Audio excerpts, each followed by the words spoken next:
Today, my name is Eric Kimberling, CEO of Third Stage Consulting. We're an independent consulting firm that helps clients throughout the world with their digital transformation journeys. And I'm here today with doing our Tuesday live stream, which we do every week at the same time, same place on LinkedIn, YouTube, Facebook, and Twitter. And this weekly live stream becomes part of our weekly Transformation Ground Control podcast, which will get released next week, a week from tomorrow. Today's discussion will be part of the podcast that gets released on Wednesday of next week. So thank you for being part of that live production here today. Normally, I am with Kyler Cheatham to do these live streams or to do the podcast, but she's ill here today, so I'll be flying solo. But before I get started here on today's discussion, which, by the way, today's discussion is digital strategies and tech trends for 2023. What are those things that you need to know and think about as you plan for your digital transformation in 2023 and beyond, especially now that we're in December, we're at the end of the year, we're planning for the new year, we're looking at how we're going to spend some of our capital budget or some of our technology spend in 2023, and what are some of the things that we need to be aware of as we define our plans and strategies for 2023. That's what we're going to talk about here today. So I've got a few thoughts that in mind that are going to get us started, but what I'd really like to do is hear from the audience and some of the trends that you're seeing. Really like to pull in some of your comments. So if you could, as we're talking here today, just drop in the chat any questions or comments you have related to technology, trends you're seeing, things that you think are going to be really important in 2023, maybe some trends that in the past were important but aren't as important going into 2023. Really an open discussion here about how to plan effectively for your digital strategy in 2023 and beyond. Before I get started, though, if you could just drop in the chat where you're joining from today. Just let me know what city and country you're in, and also just drop in the chat too any initial comments you have on trends that you're seeing in 2023 or that you would expect to see in the new year or in the coming years as it relates to technology, digital transformation, ERP software, all that good stuff. I'd love to hear your feedback here. In fact, we're already getting some comments here in the chat related to that, so thank you in advance for some of those comments. So we're going to jump in here and talk about digital strategies and tech trends for 2023. And just to get started, I thought I'd share some of the predictions I had for 2023. It's a blog and a video that I recently published talking about some of the tech trends that I expect to see in 2023. So I want to use this as really a starting point to get us started and to hear your feedback. There might be some trends that I mentioned here that you totally agree with. There might be some that you completely disagree with, and there might be things I missed that you would add to. So that's really what I want to use this as a starting point to really cover these. I guess it was 7 trends that I outlined in a video that I published about a month ago, and I'll just kind of walk through these one by one. It's sort of the high level flyover view level. And then let you comment and see what pops up in the chat here. And like I said, anything you want to add to that, I'd love to hear your feedback here. So the first trend that I see for 2023 as it relates to technology, digital transformation, ERP, all that good stuff, is the potential beginning of the end for ERP software vendors. And this is probably the most controversial one that I've published. I've gotten a lot of mixed feedback on this prediction. And especially in cases where I've clipped just this one prediction and posted that as a video, I've gotten some very strong responses, both positive and negative. So I'd love to hear your feedback here. But what I mean by that is the beginning of the end for big ERP vendors, and this relates to some of my other predictions, is that I certainly don't think ERP vendors, the big incumbents especially, are going away in 2023. That would be a completely unrealistic prediction. But what I do think is starting to happen is you're starting to see sort of an inflection point where the big massive ERP vendors, I honestly think they're struggling strategically. I think strategically in the next 5 to 10 years, they're going to struggle to justify their existence. And what I mean by that is ERP implementations have long been known as money pits.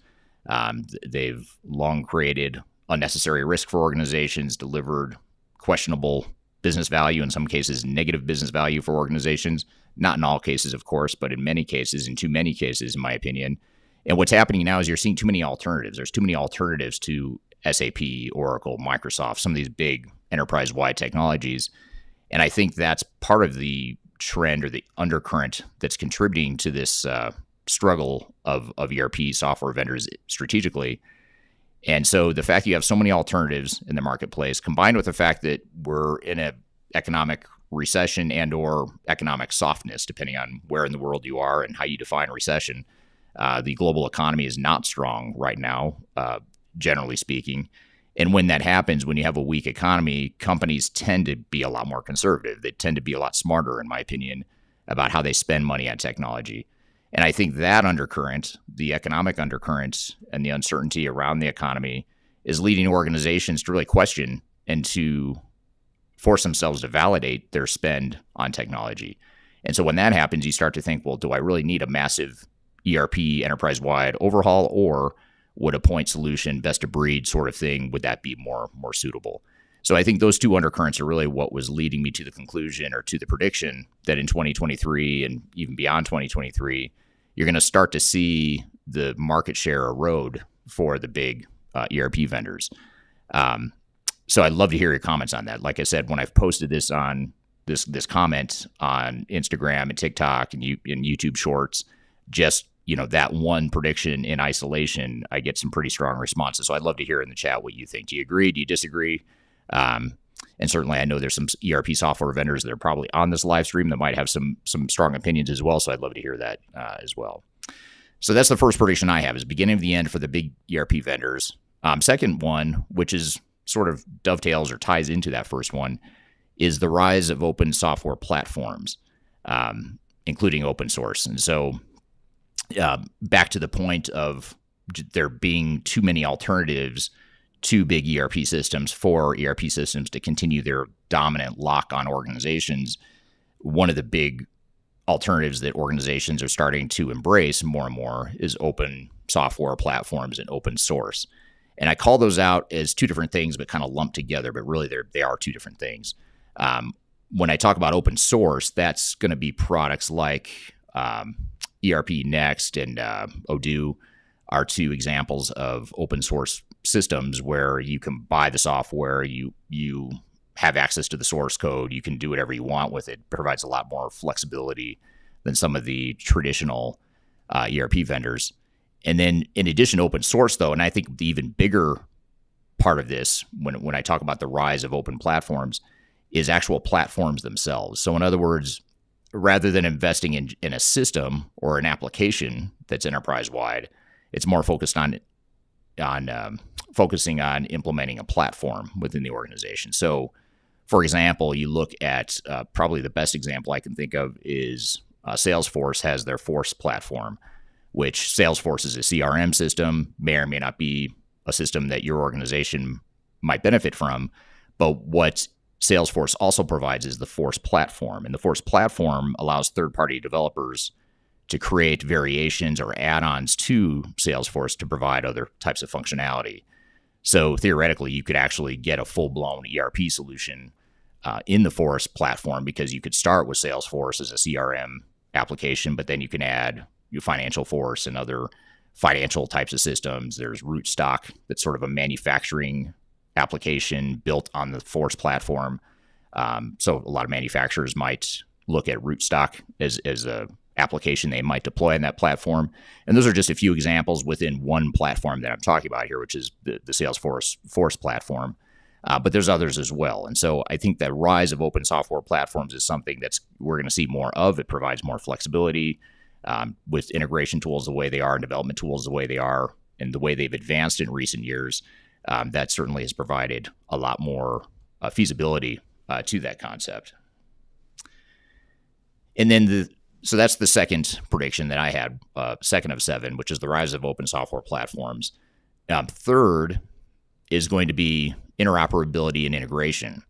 Very similar trend or similar to the second one. But instead of talking about open source platforms or open software platforms, this is more related to sort of the best of breed model of the past, but with this 2020s spin on it.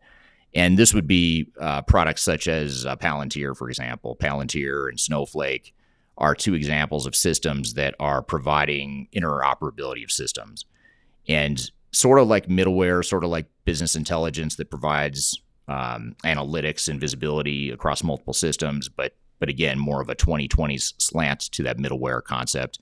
But these applications like Palantir, Snowflake, and others are providing the option to not necessarily rip out all of your systems and replace it with a big ERP system. And again, this trend also ties back to the first one, which is why I think ERP systems are going to struggle in 2023 and beyond, because you have these interoperability platforms that are becoming more and more mature.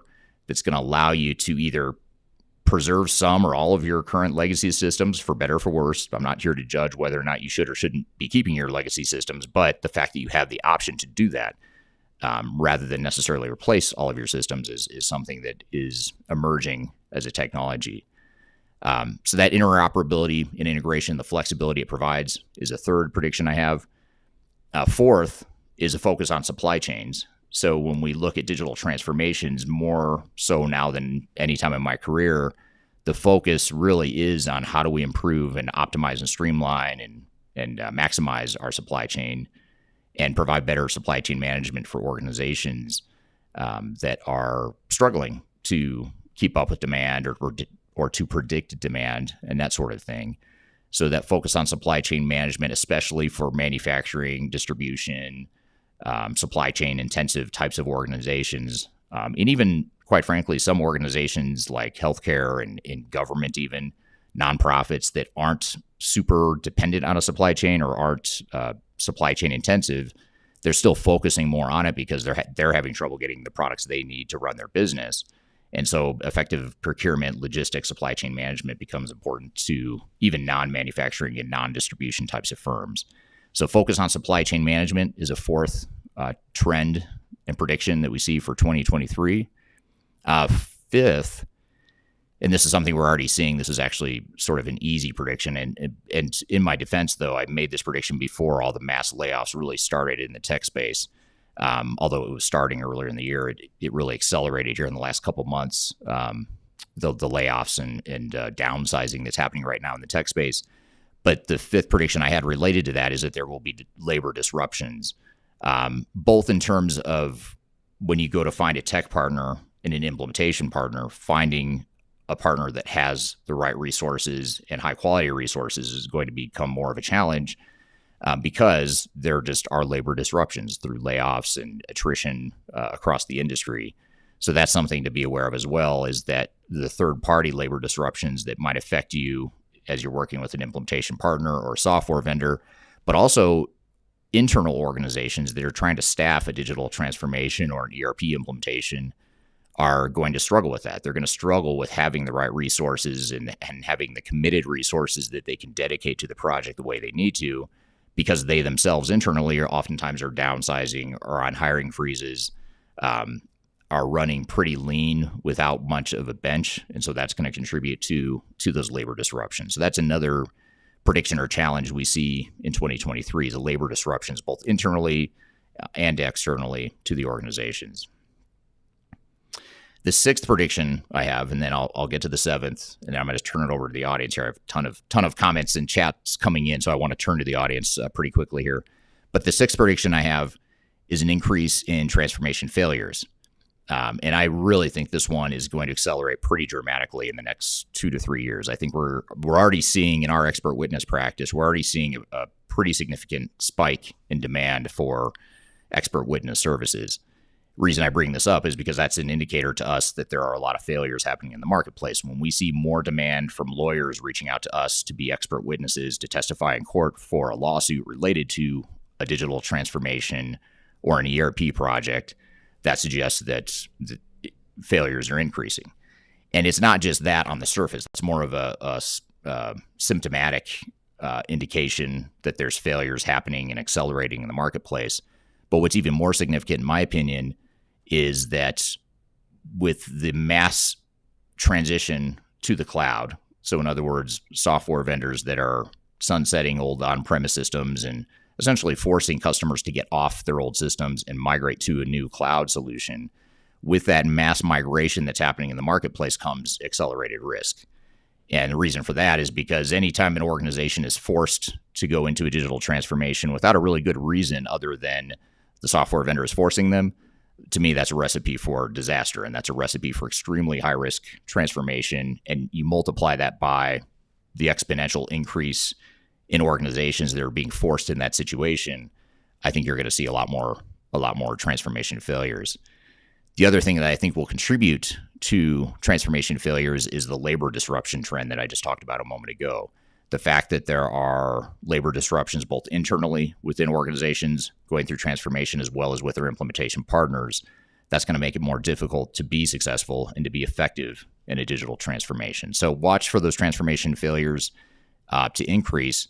If there is a silver lining here or something that might counter that trend, it's the economic situation that I talked about, where organizations tend to get more conservative, they tend to be more diligent, they tend to have better controls in place, and they try to manage risk more when the economy is weak.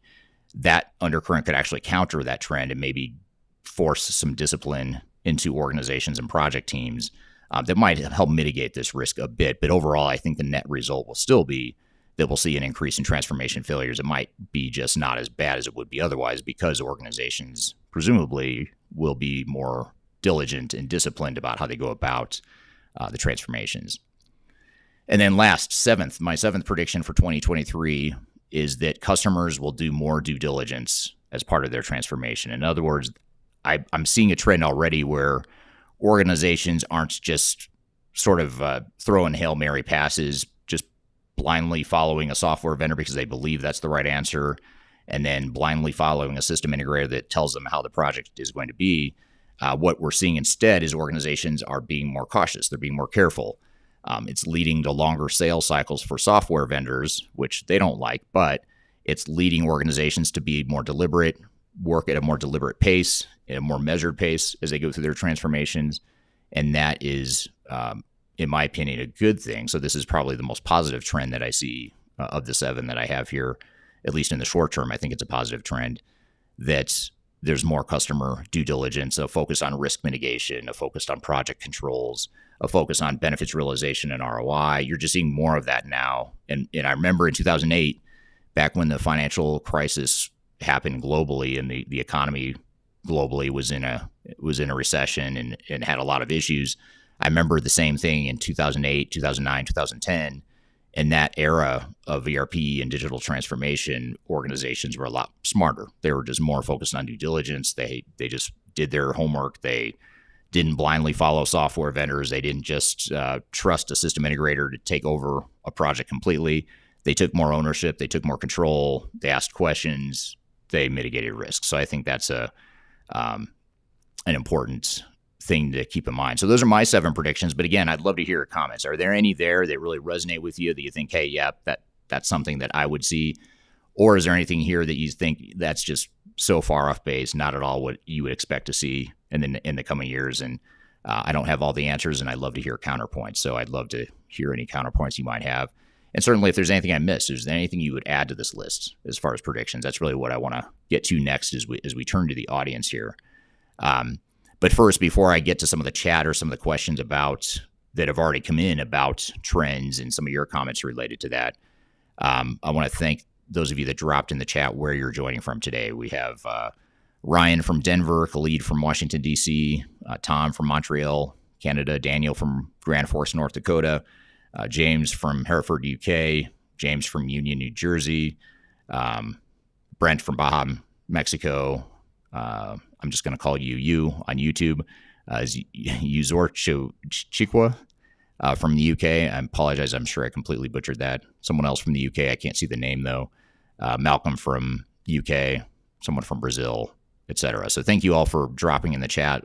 Global audience, people from all over the world joining here today. So I'd love to get the global perspective on what trends you're seeing in your home markets and what you think will happen in 2023 in your home and global markets here. So one of the comments here that actually came in before I even started my 7 predictions here was from someone on LinkedIn. I apologize, my feed here is not showing the name of the person, but someone on LinkedIn commented open source and low code and no code. I talked about open source, but I did not talk about low code and no code. And that is something I agree with. That is something that's becoming more and more embedded in ERP systems and digital transformations. And just to maybe provide some context or background, low code and no code is essentially a way or a way a software is built to where you can make changes to the software without having to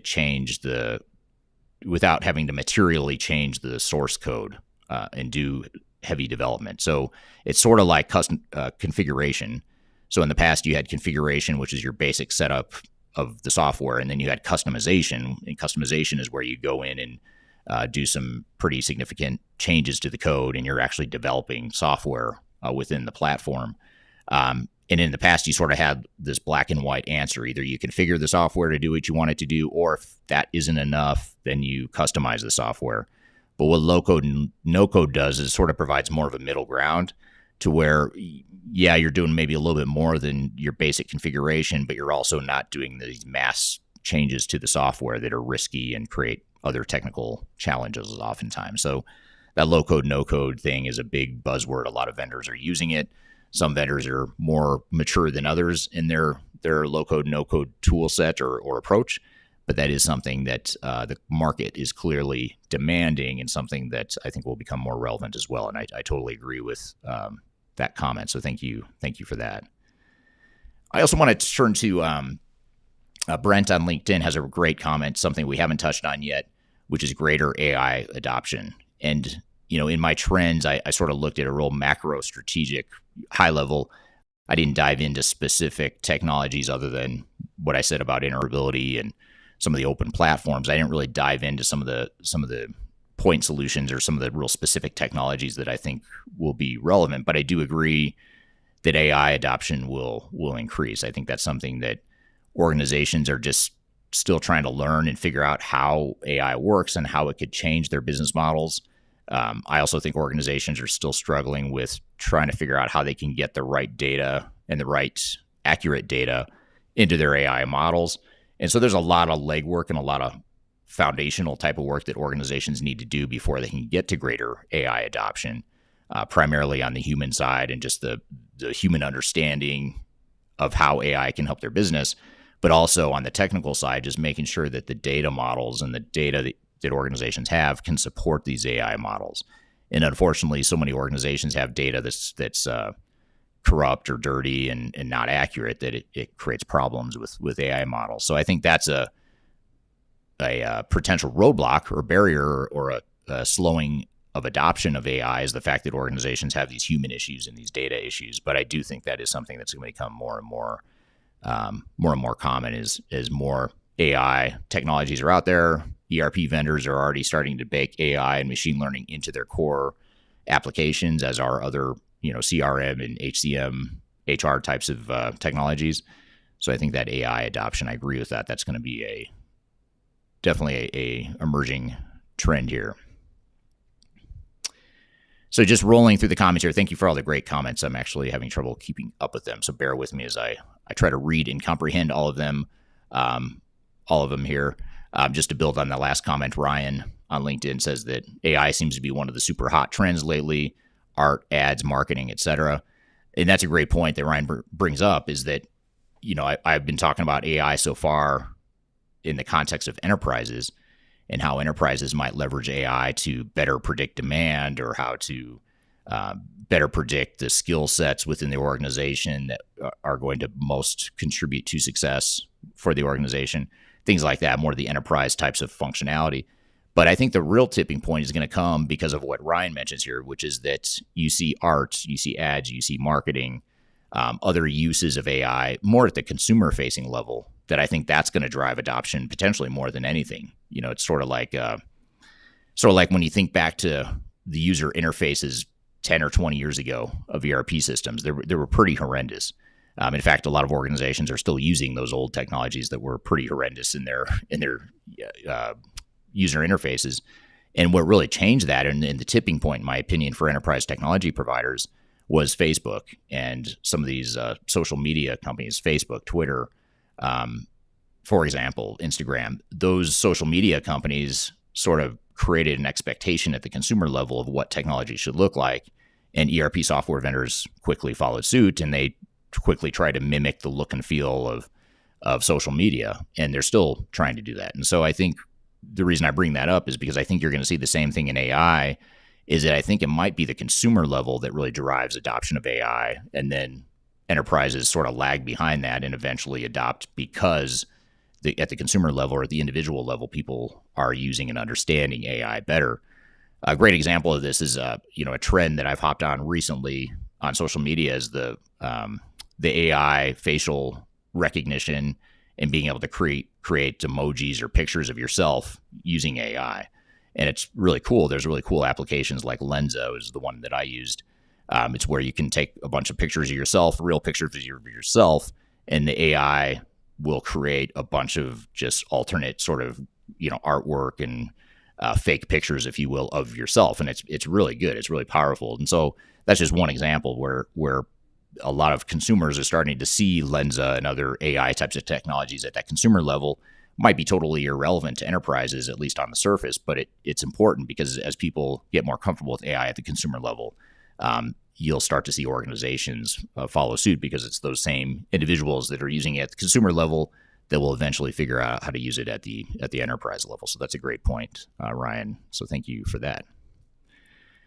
I want to dive into, here's a few comments here about my first prediction about the beginning of the end for ERP vendors. So let's dive into this and see sort of qualitatively what the thinking here is with the group. I'm just going to go in sort of the order that I see them here.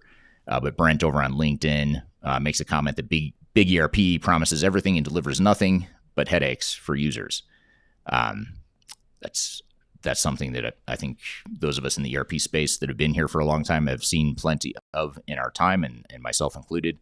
You see a lot of big ERP implementations that have big promises, and it ends up being a disaster and a train wreck and creates a lot more headaches than problems solved. So I tend to agree with you there, Brent, that big ERP can be a challenge. And to be fair, though, I mean, one thing I do want to clarify in my prediction for ERP vendors, I don't know. I mean, the problem itself isn't entirely with the ERP software vendors. I don't think they're the problem necessarily, although I think they do contribute to it by creating false expectations for what their software can and can't do and what the implementation may or may not look like. I think they do create false expectations too often, but it's not the product itself that I think is the problem necessarily, or at least entirely.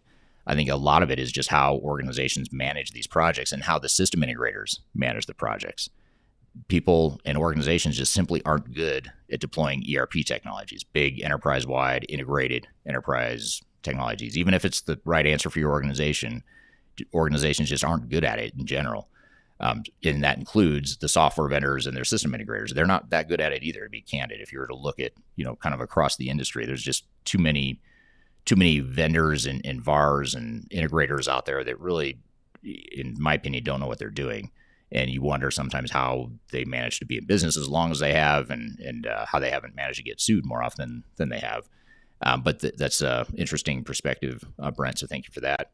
And then Brent actually goes on with a sort of a part two to that comment, that ERP vendors can't compete with smaller, more nimble, business-specific software from what he's seen in his world. So great comment. I do think you look back, this is sort of a trend that's not new. I would say it's a pendulum swinging, over time. In 25 years that I've been doing this, I feel like the pendulum sort of swings back and forth between massive big ERP systems, fully integrated, one single source of truth, all the benefits that you could potentially get with ERP. The pendulum will oftentimes swing that direction, but then in the industry, the pendulum will often swing back to best of breed as a counter or as a reaction to some of the problems with the big ERP model. Big ERP model has its advantages, but it also creates complexity, creates rigidity, it creates lack of fit in too many parts of the organizations, which causes the pendulum to swing back for organizations to say, well, let's counter that with finding more best-of-breed point solutions that'll allow us to, just get more value out of our technology. So I think that is what organizations will continue to see. I honestly don't think that pendulum will ever stop swinging. I think it's just something that continues to go back and forth. I think for every improvement or problem that best of breed solves, big ERP vendors oftentimes come out with new functionality, or they use their scale to go acquire one of those best of breed solutions, and it sort of forces the pendulum to swing back. I do think, though, if there was a time where you might start to see the pendulum swing more heavily toward best of breed or that interoperable model that I talked about earlier, I think now is probably the time where you might see that. And that's why I think the ERP vendors will start to lose more market share as that pendulum swings back to some of these best of breed providers as well. So thank you for those comments, Brent. Here's another comment from someone, I can't see their name, but it's on LinkedIn. I'm not sure why some names are showing up here and some aren't. But this person, who shall remain nameless, not by choice, is a big ERP vendors cannot keep relying on just their names for sales, especially if they are alternatives that potentially do the same work at a more economical price and with more flexibility. It's really well said. So I think, in other words, organizations aren't necessarily just going to keep going out and buying more SAP and more Oracle, more Microsoft software just because of the names. They're going to find and realize over time that there are potentially more economical, more targeted, better functional fit types of solutions that will help organizations more effectively than some of the big ERP systems. So I think that's a great point and well said.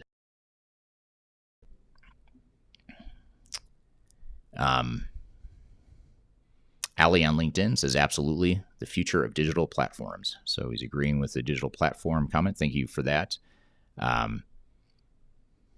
Ali also says platforms and their ecosystems are now part of our daily lives. And I think you're seeing that, you're seeing that trend that, again, started years ago and is continuing to accelerate, where you get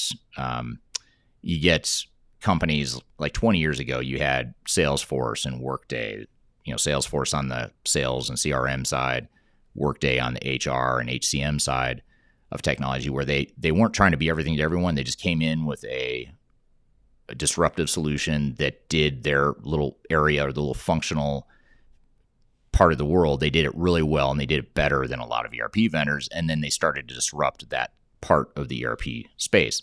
And again, this is 20 years ago that started, and you're still seeing the after effect or the ripple effect of that, even just with those two vendors here today. But what I think you're going to see more and more of is just more Workdays, more Salesforces in the world that are going to come out and disrupt the space, because, again, they can provide better functionality in many cases at a lower cost and provide better ROI. And starting a software company today is easier than it's ever been. It's not like 10, 20, 30 years ago where it was super expensive and took a really long time.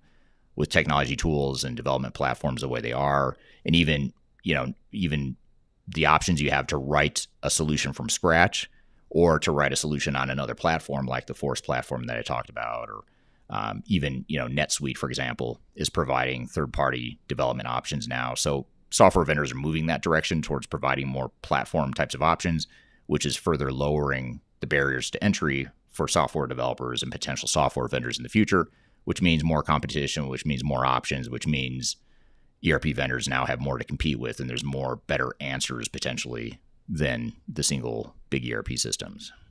I want to get to this comment here from Sam Graham over on LinkedIn. And Sam, who is a regular contributor to our content, which I really appreciate, is when thinking about integrating different systems, is the granularity of the data being transferred something that needs to be considered? In other words, it may not always have to be as detailed in the target system as it is in the donor system. It's a great question, and I think it's worth noting that you're right. I mean, just because you have data within your organizations now doesn't mean you need it. Doesn't mean you should migrate it. It may be that you bring over less data, but you focus on cleaning up that data and making sure it's really good data. The other thing, too, is in addition to not necessarily needing the granularity of data that you've had in the past, I think organizations a lot of times hoard. They're hoarders. They hoard the data, they hoard the information. They think they need to take all this with them, when in many cases they don't. Maybe there's just historic trial balances or historic financial results that you're transferring over along with the master data, but you're not bringing over all the transactional stuff, from the last however many decades that you've been using technology.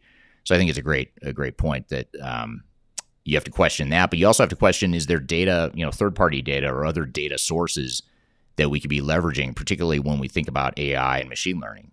A great example would be supply chain management organizations that are trying to figure out how to better predict supply and align supply and demand better within their supply chains. a lot of times the internal data you have is great, maybe, but it's not enough or it's not complete. There could be other third-party sources of data that you could integrate into your supply chain, which is becoming more of a trend. And as you leverage more of those third-party data sources, that gives you more models to work with or more inputs to your AI models. So when you think about predictive analytics or predicting what your supply chain needs might be, or even just what customer demand might be, you're looking not only at your own seasonal and historic trends internally as an organization, but now you can leverage other data sources, things like, economic data or other consumer types of data from third-party analysts and things like that, that might give you inputs and give you ways and new ways to predict what's going to happen in the world and how organizations may or may not evolve and predict their demand. So that's something that we're seeing more of as well. Another comment from LinkedIn is absolutely, we'll see more individual, tiny, mid-sized agencies implementing big projects. Be curious to know from that person who commented, which I don't see the name, but whoever commented, I'd love to hear what types of big projects are you talking here? Just technology in general, or any sort of technology in particular that you see with individual, tiny, and mid-size agencies? I'd be curious to hear your follow-on there as well. Another comment here from Brent on LinkedIn again. Yes, we see more stakeholders involved in the buying process. And so I suspect that was in response to the comment about organizations and project teams being more diligent and more careful in their digital strategies and in their execution of their digital transformations as well. So I think for software vendors, that means, you should probably just hunker down and assume and expect that your sales cycles are going to continue to increase as organizations become more risk adverse and become more diligent in their efforts. And if you're a project team member or you're a leader within an organization, that's something to keep in mind as well. It might be frustrating to you as an internal leader, or if you're a software vendor, I'm sure it's frustrating too. It's going to slow down the decision cycle, but organizations, I think the good news in all this is that organizations are going to be a lot more deliberate. They're going to be a lot more aligned as a team when they go into these projects, rather than just jumping in with all the misalignment and unclear vision that they've typically done in the past. Now you're starting to see organizations just really question, what do we want? What do we want to be when we grow up? What's the meaning of life? All those sorts of things. Just having that, maybe not that last part, but having a clear vision for what it is they want in the future. That just creates more alignment, and it sort of greases the wheels to create more successful digital transformation projects. So I think it could end up being a positive thing for sure.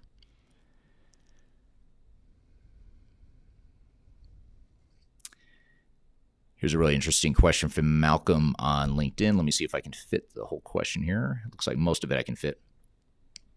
And Malcolm says, is not the reduction in vendor consultancy numbers a result of businesses' reduction in their IT, digital transformation, and ERP spend? Will we not end up with a new balance? I think that's an interesting question, because you have internal organizations that are running lean. They're in many cases not adding to their IT staff. In many cases, they're reducing or just letting it sort of shrink through attrition. Especially as organizations move to the cloud and managed service providers, that's sort of shifting the workload from the internal IT resources to external resources in many cases. But the overall spend, I would argue, is really not necessarily changing, or it's not changing for the better as much as software vendors, especially cloud vendors and managed service provider vendors, would suggest.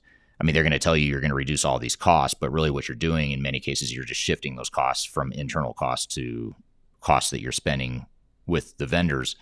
And the net result sometimes actually increases, which cloud vendors don't want to tell you, and they oftentimes hate when I say that, but it's true. Oftentimes with SaaS and cloud systems, you're going to have that ongoing subscription model that ends up being higher in the long term than if you were to manage some of this in-house. Now, yes, there's a ton of advantages and reasons you should move to the cloud, and that many organizations are moving to the cloud. I'm not saying it's wrong, but you want to be realistic and understand that, yeah, maybe there's strategic reasons for doing it. Maybe there is business value on top of any potential cost reduction or instead of any potential cost reduction. But there's oftentimes not a real net cost reduction. The total cost of ownership, if you look 5 to 7 years out on a cloud or SaaS solution, oftentimes that ends up being higher cost than if you're managing a lot of those applications and infrastructure in house. Now, yes, it might be better. It might be more cutting edge. It might provide you better capabilities and competencies. It might remove a lot of headaches for you organizationally. So there is benefit, but it's oftentimes not the cost benefit that's so often sold in the market space. So great point there. Here's a great question from Shonda on LinkedIn. Hello, Shonda. I don't recognize your name, so you might be new to our live streams here, or at least a first-time commenter, so thank you if you are. But Shonda says interoperability and integrations really require good data. So with some companies not investing on the QA, QC effort of the data, does this make sense for companies to focus on your number 3 point? And my number 3 point was the one about interoperability and integration. And I think you bring up a great point. I mean, for a lot of these trends and for any digital strategy that you might pursue for that matter, you really do have to ask yourself, can we do it right? It might be the ideal thing for us. It might be ideal in a perfect world. But if we can't do the things we need to do to be successful in that initiative, then maybe we either throttle back our expectations or our scope. We maybe redirect our efforts and our focus based on what we think we can do well. So in the case of interoperability and integration, or even the AI one that we were just talking about a moment ago, if you can't invest in good data and you can't invest in providing the quality assurance and cleansing that data, cleaning it up, and migrating it effectively, then you have to ask yourself, if we can't do that, then is it worth us trying to create this interoperability model or leveraging AI? So then the question becomes, well, I mean, first of all, I'd say if you have bad data and you can't clean your data, then I don't know that there's really any technology that's going to fix that. You need to fix that. It's sort of like your business processes. If your business processes are broken, putting in new technology isn't going to fix them. You need to fix the business processes. Yes, you can use technology to help you fix them, but you have to have that clear vision of this is what our business processes are going to look like. This is our future state operating model. This is the ideal and most efficient and effective way for us to operate. So that's what we're going to do, and we're going to do that well, and we're going to use technology to help us do it, and we're going to invest accordingly.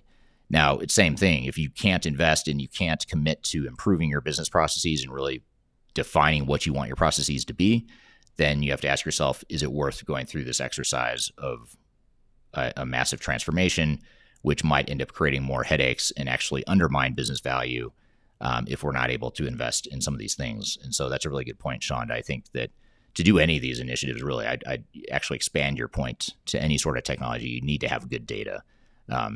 Otherwise, you're just putting lipstick on the pig, so to speak. You're putting in new technology, but you've got the same dirty data in it. You might have the same broken processes. People may not be using the system the way they should, so they go back to their old spreadsheets. So you see that too often where organizations have this new technology that can do all these things, but they can't leverage it because they didn't invest in data, they didn't invest in business processes, they didn't invest in change management and getting people to use the system. All that stuff is really important. So thank you for that feedback. So a question from Joe on YouTube is, do you see customers going to a hybrid solution rather than full-scale cloud? And yes, absolutely. That's probably the most common situation we're seeing right now is more the hybrid model, where there might be some point solutions or even the core ERP system that gets moved to the cloud, but you have other applications that you're still running on-premise and integrating with that core back office system. So that used to be a bad thing. I mean, if I would have said that was okay 10 or 20 years ago, I feel like I'd probably get a lot of negative feedback from the audience and just in general. And the reason for that is because 10 or 20 years ago, you didn't have the integration tools that you have now. And it's just, I think organizations are comfortable enough and they've built enough really good integration tools that integration isn't a bad thing. Best of breed is not a bad thing. Interoperability is not a bad thing. If you're an ERP software vendor and that threatens your existence, then you're probably going to perpetuate the thought that, yes, that's a bad thing. And you're going to commission Gartner and Forrester to put out reports about how everyone needs to move to the cloud or else they're going to die. And you can find plenty of analyst reports that say if you're not fully in the cloud by 2025, you're going to be out of business or whatever hyperbole they tend to put out there. But you have to remember a lot of that messaging is coming from the software vendors. and they're commissioning those reports and those findings from industry analysts that you think are third-party independent sources, but they're not. They're being commissioned by the software vendors. So you have to really counter or really think through, okay, software vendors and industry analysts think one thing, but that doesn't mean that it's a one-size-fits-all answer for you as an organization. And for most organizations we work with, that hybrid model is really powerful because then you could be more deliberate about where you move to the cloud. And there might be some things, for example, where you have your commodity business processes, things that aren't competitive differentiators. They're critical, but they're not going to make or break your business.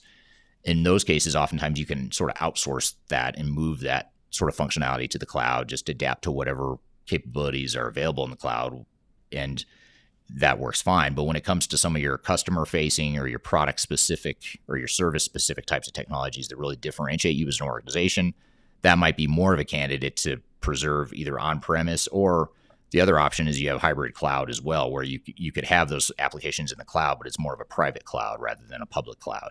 So private cloud is more like the on-premise model where you could do whatever you want to the technology. You can customize it, you can integrate it, you can break it for better or for worse, you can do whatever you want, but it's hosted somewhere else. Someone else is hosting it in the cloud, which for cybersecurity and reliability purposes is the right answer for a lot of organizations.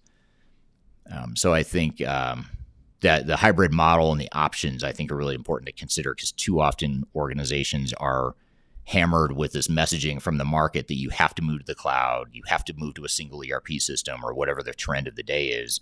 And if you don't do whatever the trend of the day is, then you're going to fail as a business. That's sort of the messaging you oftentimes hear in the market, which I think is extremely misleading and unhealthy. So you really have to counter or question that messaging and really look inwardly as well to figure out what's right for you as an organization. Interesting question from Khalid on YouTube. Asks if I have any predictions about cyber and zero trust. And you're right. I have not talked about cybersecurity yet. That is arguably one that should be for sure in a top 10 list. If I went to a full 10 predictions, I think that was one of my predictions for 2022 when I released those last year. But I think that's a continuing trend for sure. Cybersecurity, zero trust, and really locking down your systems and having the protocols in place. One thing that I think is often overlooked, though, as it relates to cybersecurity, is oftentimes we think about hackers, because we so often hear in the news and the media about big organizations that have been hacked and they stole credit card information or customer information or whatever it is. Important stuff. You want to tighten that up for sure. But the other risk that is less often discussed because it's less obvious and it's, I don't know, it just doesn't get as much attention, but maybe it should, is that oftentimes the security isn't necessarily a problem with an external breach. Oftentimes it's internal breaches. So in other words, you've given the wrong security profiles or the wrong access to the wrong people. And even if they're not nefarious actors or they're not trying to do anything wrong, sometimes that data ends up in the wrong hands, or the data gets compromised because you haven't really locked down who internally has access to what data. So I think you have to look both internally and externally. And when you look internally, you want to look at not only how people have access to data with the security profiles and all that stuff, but you also want to look at what your IT security policies are and their day-to-day business processes to make sure that they're protecting the data.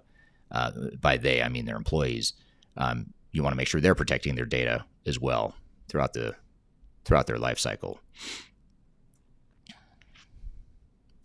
Another question from from YouTube. This is from James on YouTube. He asks the very good question: do you think the rise of expert witnesses has to do with the overpromise and underdeliver, or more from pressure from the customer to do things faster? Great question. And I would say it's a combination of all the above, I would say, first of all. But I'd say if I had to place an emphasis or a weighting of where the problem lies, I'd say it is with the first part of what you say, James, which is the overpromise and underdeliver. Software vendors are overselling their capabilities, especially with some of these less mature cloud solutions. For legacy incumbents that didn't start off in the cloud, they're still catching up and trying to get their cloud technologies on par with their on-premise legacy systems that they had decades of R&D and functionalities and capability investments. But now they're trying to, in a very compressed period of time, trying to do a complete rewrite of that technology in cloud technologies and provide those same functionalities. And they just haven't gotten there yet. And they will eventually. I mean, in 2, 3, or 5 years, this is a moot point. But for right now, here in 2023, where we're headed, this is a problem. And the fact is, a lot of these cloud systems that are less established than, say, a cloud native product like a NetSuite or a Salesforce or Workday, systems that grew up and were created in the cloud, this comment does not apply to. But for others that started off on-premise, were on-premise for decades, and now all of a sudden are making the shift to the cloud, that's a problem, because you can't take those decades of R&D and functionality, move it over to the cloud in just a matter of 2 or 3 years. It's going to take some time until they get there. So that is creating problems for organizations and mismanaged expectations. And the other thing, too, is that software vendors, in my opinion, oversell the ease of cloud implementations. And so they're actually creating more problems than they have in years past by saying this is a cloud deployment. It's going to be so much easier than deploying on-premise technology, which I strongly disagree with, because yes, deploying the actual technology is easier in the cloud because you can access it faster. You don't have to install it on your servers. There's not quite as much setup. But that's just a tiny fraction of what it takes to deploy technology. When you really deploy technology right, you're doing all the hard stuff. You're redefining your business processes. You're ensuring you're helping people through the change. You're providing strong project management controls. You're testing. You're doing integration. You're cleaning data. None of that changes with the cloud. And software vendors oversell the ease and the cost and the risk of implementation. And you add to that, and then you take that one step further and add to the trend of big software vendors. I would call out SAP and Microsoft in particular. I think they're particularly bad at this, or it's questionable their intentions here and the impact it's having on the industry. But at both SAP and SAP and Microsoft and others, there's others out there, they're doing this as well. But SAP and Microsoft are probably the biggest vendors that are guilty of this. And that is essentially forcing their customers off their legacy on-premise systems with a sort of arbitrary sunset deadline that has been set by the software vendor for no other reason other than they want everyone to be in the cloud and they don't want to have to maintain these on-premise legacy systems any longer. So it benefits the software vendors for sure. The question becomes, does it benefit you or not? And unfortunately, too many organizations where it's really not going to benefit them necessarily or materially, they're being forced to invest a bunch of money in new technology that they may not necessarily need, other than the fact that the software vendor is going to discontinue the old product. So I think when you take those two things, I think those are probably the biggest drivers of the rise in expert witness, as well as some of the other stuff we talked about. Labor shortages are going to contribute to that, as well as other trends. But it's a great point, and thank you for your feedback and comments there, James. I think this is a facetious comment. If not, I'm going to suggest that it should be. And this is from someone on LinkedIn who says, building new features is just like snapping a finger. I assume that is, or I know that not to be true. But if you really do mean that and you think I'm wrong, please tell me. But I'm going to assume for the time being that is a facetious comment. And thank you for that comment. Another comment here from Shada on LinkedIn. Agreed, ERP does not always... I'm not sure what the comment means. Agreed, ERP does not always best in breed, so more dollars. So I think what she's saying is ERP is not always best in breed or provide the best capabilities. And so sometimes it'll cost more because of that. And if I misunderstood that, Shonda, I apologize, and maybe you can clarify your comment there. Question from who I will continue to call you because I butchered your name the first time, but you on YouTube says, for me here in the UK, your points number 5 and 7 are on point. So those 2 points were labor disruptions in the market as well as more customer due diligence. So you was suggesting that at least in the UK, he's seeing those 2 trends play out as well. Here's another interesting comment and case study from Sam Graham. He says, I helped put a tier 2 ERP system into a $5 billion outfit. So $5 billion of turnover or revenue. 10 years later, they looked at replacing it with a tier 1, but after reviewing their options, they decided to stick with their tier 2. So I think this is a great point that maybe helps us unpack the first trend I talked about, or the first prediction I had, which is the beginning of the end for big ERP vendors. I don't think that's true for all ERP vendors, to be clear. I think, and Sam's helping unpack this a bit, I think it's applying mainly to the larger ERP vendors. I think the smaller ones that are more focused, they're more nimble, they're not getting out over their skis, they're not trying to be something they're not trying to be everything to everyone. Those smaller vendors, I think this comment does not apply to. I think they're part of not the problem, but they're part of the trend. They're part of what's causing the big ERP vendors to struggle.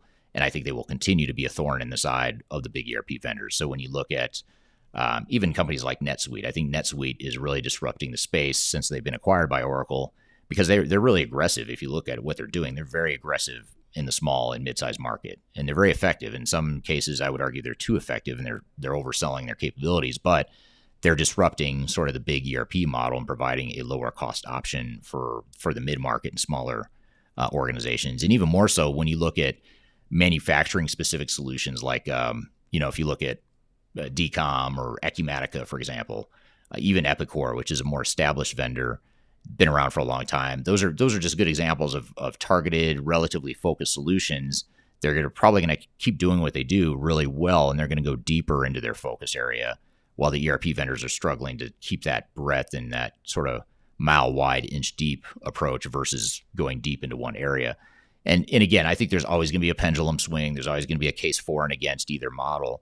For every problem that's solved by having a focused, targeted tier 2 solution, oftentimes you're creating another problem, which is that focused tier 2 solution can't do everything. It can't do everything well, like maybe an SAP or an Oracle might try to. So then it creates a case for, should we go to one of those big ERP vendors because they can provide more capability, but it's going to cost us more. There's more risk. And so those are sorts of the decisions and trade-offs that need to be made as you're defining your digital strategy for 2023 or for any year in the future. You need to really look at the pros and cons, because even the trends I'm talking about, those are not silver bullet, slam dunk, solves all your problems sort of predictions or trends. They're ones that come with their own trade-offs, but I just think that more organizations are going to find a net positive in those trade-offs than some of the other alternatives or options in the marketplace. So thank you for that comment. So I'm not going to put this on the screen for those of you watching this versus listening on audio. I'll just read it because it's a long comment that won't fit. But this is from Brent on LinkedIn. He's commenting to Shonda on LinkedIn. It says, I agree with Eric's comment that vendors oversell their system and rely on their brand recognition. But in the end, many companies I come across are sold something that they don't really need and would be better served to take a better look at ROI. Most people don't want to learn another huge software that they will use only 10% of the features. Huge waste of money and hurts their efficiency. Very well put. And I think you bring up a really good point, Brent, maybe unintentionally. I don't know if you meant to bring this up, but one of the things you'd bring up, which I think is important to note, is that as part of this customer due diligence, you're starting to see customers question, do we really need to buy this entire solution right now? For example, I'll pick on SAP again. SAP is really good at sort of bundling S/4HANA with Concur and Ariba and SuccessFactors and other point solutions that they've acquired over the years. And a lot of times in the past, organizations didn't really question, do we really need Ariba? Can we just use the procurement and supply chain functionality that comes out of the box in S/4HANA? Maybe we don't need the power of Ariba. Ariba, for those of you that don't know, is a company that SAP acquired that's a procurement and supply chains type of system, sort of a best of breed solution, but they're trying to integrate it and bundle it with S/4HANA now as part of that acquisition and their post-acquisition strategy. But in the past, a lot of organizations wouldn't even question that extra spend. They would just get told by the software vendor sales rep that you need Ariba, it's part of S/4HANA, it's going to provide all the capabilities you need, and they sort of bite off on it without questioning that and saying, well, let's compare it to just using S/4HANA as is without Ariba. Let's compare and do a fit gap analysis of how that compares and what the cost benefit analysis between those two options might be.